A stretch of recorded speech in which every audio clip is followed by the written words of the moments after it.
नमस्कार। आपका बात 25 में स्वागत है। तो बात 25 में आज हम स्टार्टअप फ्रॉड की बात कर लेते हैं।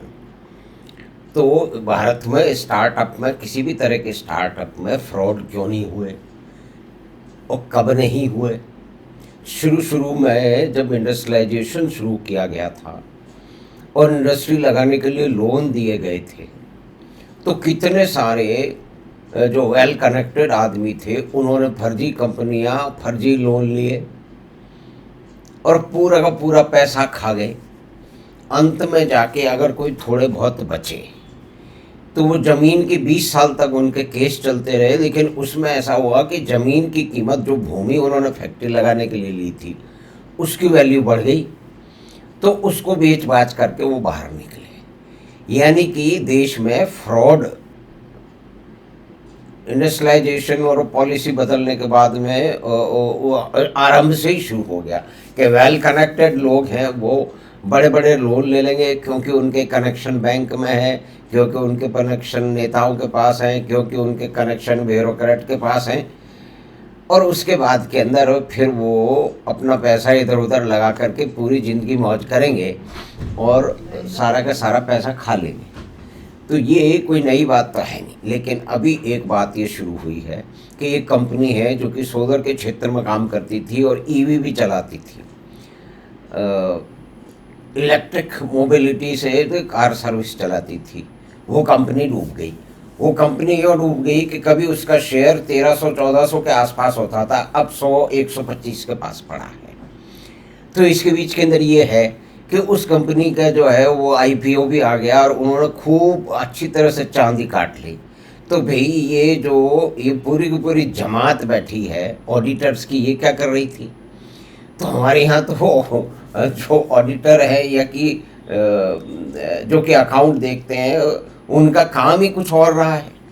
अब वो क्या काम रहा है ये कहना बड़ा कठिन है। हम समझ सकते हो क्योंकि बहुत सारे मित्र नाराज हो जाएंगे। तो चारों तरफ जब फर्जीवाड़ा चल रहा हो, तब आप एक क्षेत्र में कैसे कहेंगे कि यहाँ फर्जीवाड़ा नहीं होगा। और चीन से तो तुलना करना, चाहे मंत्री जी करें चाहे कोई दूसरे विद्वान करें, बिल्कुल ही गलत है। क्योंकि चीन से तो आप मुकाबला कर ही नहीं सकते, क्योंकि आपने हमेशा, हमारे देश ने किसको हम प्रमोट कर रहे हैं। हम 2000, 3000, 500, 300 साल की झूठी कहानियों के आधार पे जो है ना वो सरकारी नौकरियां बांट रहे हैं। और दूसरी तरफ चीन जो है ना अपने जो बेस्ट, जो उनकी मेरिट है, स्किल है, उनको प्रमोट कर रहा है।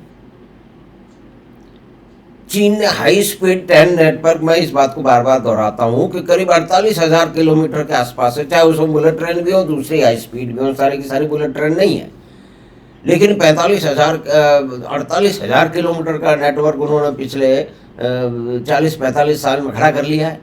और हमने क्या किया है, हम 508 किलोमीटर का मुंबई से अहमदाबाद का रूट लगाएंगे और उसमें भी विरोध हो रहा है कि हमें गरीबों की सोचनी चाहिए, अब बुलेट ट्रेन से क्या हो जाएगा।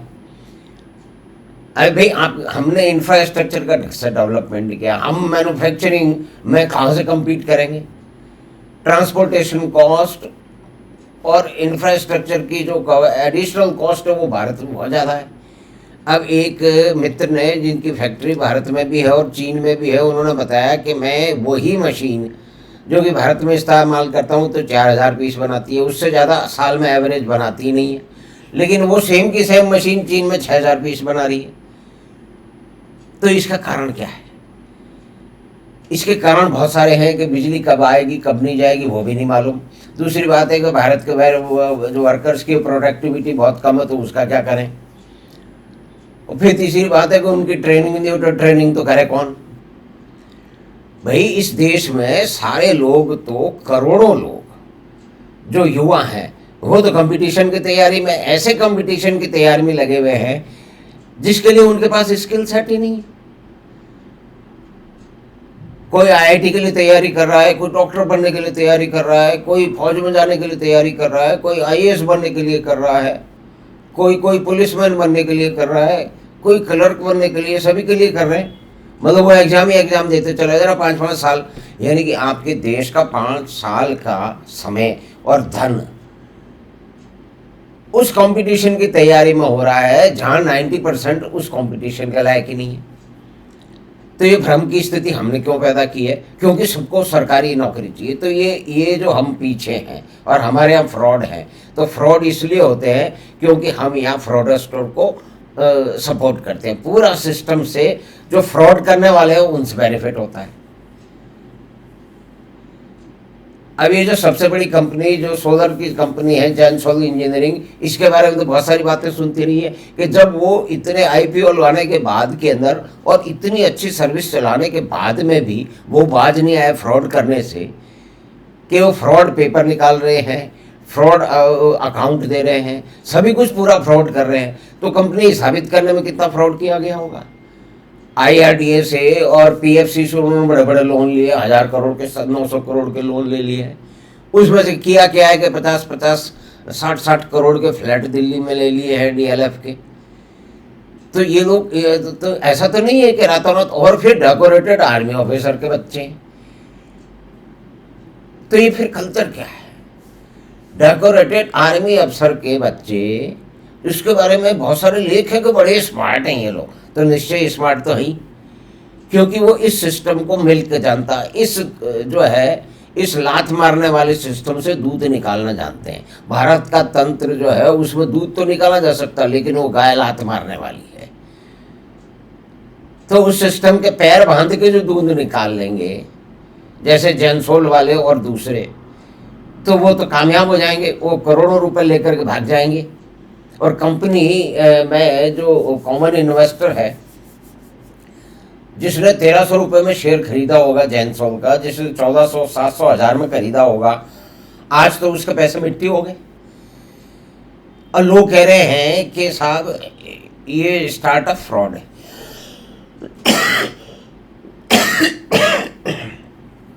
क्षमा कीजिएगा, बिल्कुल फ्रॉड है। लेकिन हमने मेरिट और स्किल को जो है वो सपोर्ट कब किया है?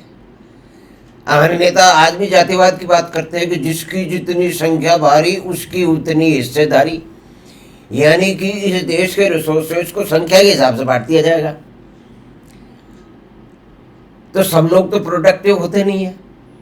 आपको ये तय करना पड़ेगा कि आप अपनी पॉलिटिकल उसको जीत करने के लिए आप सिर्फ वोटों की राजनीति कर रहे हैं या आप कोई समाज का भी ध्यान रख रहे हैं। तो इस देश में जहाँ इस तरह की बात हो, जातिवाद के नाम से और पुराने 500 साल की हिस्ट्री के नाम से लोगों को रिवार्ड और पनिशमेंट दिया जाए, तो चीन से कैसे कंपेयर करेंगे? वो तो अपने बेस्ट लोगों को दुनिया भर की ट्रेनिंग करा करके और बेस्ट अपॉर्चुनिटी दे करके कर रहा है। चीन में पूरे को पूरे शहर जैसे खड़े कर दिए हैं, वह भारत में एक भी नहीं है। 40-40, 50-50 मंजिल की इमारत वो 40-50 हफ्ते में बना रहे हैं, हम सालों में नहीं बना सकते। तो ये जो स्किल सेट है हमने प्रमोट किया, हमने अपने बेस्ट को प्रमोट नहीं किया, हमने फ्रॉड को प्रमोट करना है। क्योंकि भारत का सिस्टम एक जो है ना वो लात मारने वाली दुधारू गाय है, इसको सीधे सीधे कोई नहीं दूध सकता अधिकतर। और फिर कई तरह के एग्जाम्पल दिए जा रहे हैं। और इसके अंदर जो है ना कि जो फूड डिलीवरी का स्टार्टअप नहीं, क्योंकि वो सबसे आसान है, उसकी ज़रूरत भी है। तो जिसकी जो उसमें फेल होंगे तो होंगे लोग, उसमें अगर गलत करेंगे तो करेंगे लोग। अब ये तो फंडिंग करने वाले वो भी व्यापार कर रहे हैं, अगर वो गलत डिसीजन लेके गलत लोगों को पैसा दे रहे हैं तो उनका भी पैसा डूबेगा। और जो लोग उसके अंदर जो है ना वो निकाल रहे हैं, तो सारे के सारे तो स्टार्टअप जो है ना वो कभी सफल होंगे नहीं।